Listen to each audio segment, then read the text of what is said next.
ஈரோடு மக்களவை தொகுதியில் போட்டியிடும் திமுக வேட்பாளர் பிரகாஷ் தனது வேட்புமனுவை தாக்கல் செய்தார். இது குறித்த கூடுதல் விவரங்களை நமது செய்தியாளர் இளங்கோவனிடம் கேட்டுக்கொள்ளலாம்.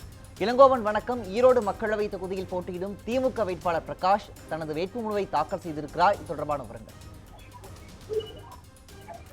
ஈரோடு மக்களவை தொகுதி திமுக வேட்பாளர் பிரகாஷ் இன்று தனது வேட்பு மனுவை ஈரோடு மாவட்ட ஆட்சியர் அலுவலகத்தில் மாவட்ட தேர்தல் அலுவலரும் மாவட்ட ஆட்சியருமான சுந்தரிடம் தாக்கல் செய்தார்.